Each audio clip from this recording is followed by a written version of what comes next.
आउनुहोस् साथै पहिला म आज देखाउन गइरहेको छु तपाईले कसरी लोगोपिटको मार्फतबाट कसरी लोगोपिट युज गरेर तपाईले लोगो बनाउन सक्नुहुन्छ भने त्यसको बारेमा पक्कै पनि साथीहरु यो भिडियोलाई अन्तसम्म हेर्नु होला। यो भिडियो हजुरलाई एकदम हेल्पफुल हुनेछ। नमस्ते, म हुँ सन्दीप र तपाईले हेर्दै हुनुहुन्छ doctor genius production YouTube channel. साथीहरु यी यस्तै खाले नयाँ नौलो टिप्स एन्ड ट्रिकको लागि डाक्टर जिनियस प्रोडक्सन युट्युब च्यानललाई सब्स्क्राइब गर्नुहोला र सब्स्क्राइब गरिसकेपछि साइडमा रहेको बेल आइकनलाई प्रेस गर्न नबिर्सिनुहोला ताकि मैले हालेको अरु लेटेस्ट भिडियो हजुरलाई नोटिफिकेसन भएर आउँछ। साथीहरु आजको विषयवस्तुतर्फ लागौं। हजुर लोगोपिट एकचोटि क्लिक गर्नु होला। लोगोपिट क्लिक गरिसकेपछि तपाईलाई एउटा इन्टरफेस आउँछ। एकछिन आउँदैछ मेरो है। हजुर यस्तो इन्टरफेस आउँछ। त्यसपछि तपाईलाई क्रिएट न्यू गर्नु होला।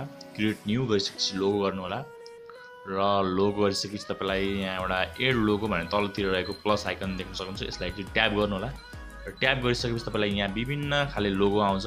तपाईले यहाँ अलको यहाँ एउटा डाउन एरो दाबेर तपाईले यहाँ विभिन्न खाले लोगो युज गर्न सक्नुहुन्छ है। विभिन्न मलाई ब्याकग्राउन्ड लिन्छु सुरुमा।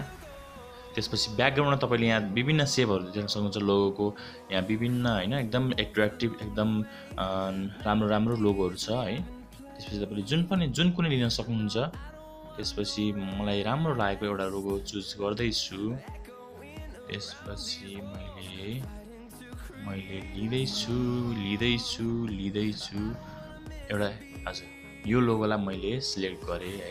त्यसपछि तपाईले यसलाई बढाउन घटाउन यो त हजुरलाई यो त इजी रहेको छ। हजुरले सक्नुहुनेछ।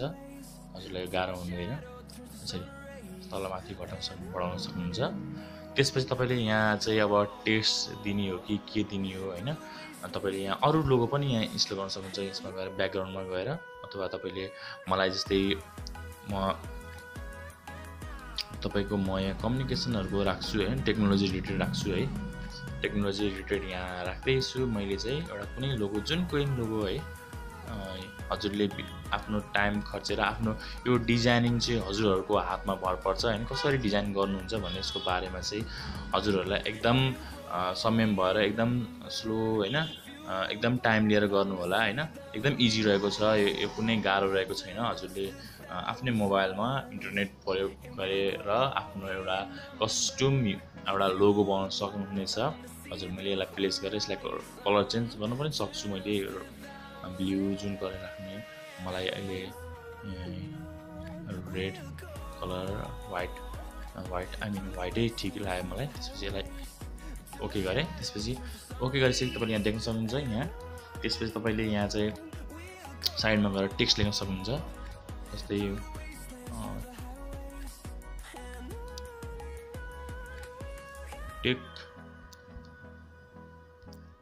टेक लोगो भनेर हाल्छु है मैले। अथवा तपाईले जे पनि नाम दिन सक्नुहुन्छ। टेक लोगो हैन आफ्नो एउटा ब्रान्डको नाम दिन सक्नुहुन्छ। त्यसपछि यहाँ तपाईले फन्टहरु पनि चेन्ज गर्न सक्नुहुन्छ।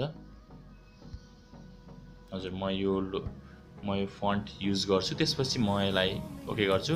त्यसपछि तपाईले यो फुलाई यसरी ठुलो सानो चाहिने मात्रामा गर्न सक्नुहुन्छ।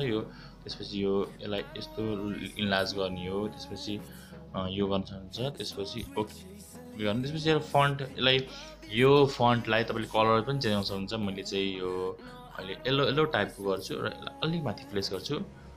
त्यसपछि यहाँ ओके गर्छु। त्यसपछि फेरि ओके गर्छु। हजुर फेरि ओके गर्छु। त्यसपछि यसलाई तपाईले यसरी तपाईले स्ट्रोक पनि दिन सक्नुहुन्छ है। मैले पनि हल्का दिए। हजुर ओके गर्छु है। हजुर तपाईको यहाँ लोगो क्रिएट भइसकेको छ हैन। साथीहरु आजको यो भिडियोमा यति मात्र। साथीहरु यो लोगो पिट युज गरेर तपाईले पक्कै पनि एकदम सिम्पल उपायले तपाईले लोगो क्रिएट गर्न सक्नुहुन्छ। यहाँ चाहिँ एउटा मैले जस्ट स्याम्पल दिएको छु। हजुरलाई राम्रो लाग्न सक्छ नलाग्न सक्छ हैन। पक्कै पनि साथीहरु यो भिडियो कस्तो लाग्यो यदि राम्रो लागेको छ भने लाइक गर्न र शेयर गर्न नबिर्सनुहोला र यो भिडियोको बारेमा केही सल्लाह सुझाव छ भने पक्कै पनि कमेन्ट बक्समा कमेन्ट लेखेर हामीलाई जानकारी गराउनुहोला। साथीहरु अर्को भिडियोमा भेट्ने बाचा छ। यस भिडियोबाट म डाक्टर जेनियस प्रोडक्सन युट्युब च्यानलबाट म होस्ट सन्दीप बिदा लिन चाहन्छु। हस्त नमस्ते, जय नेपाल।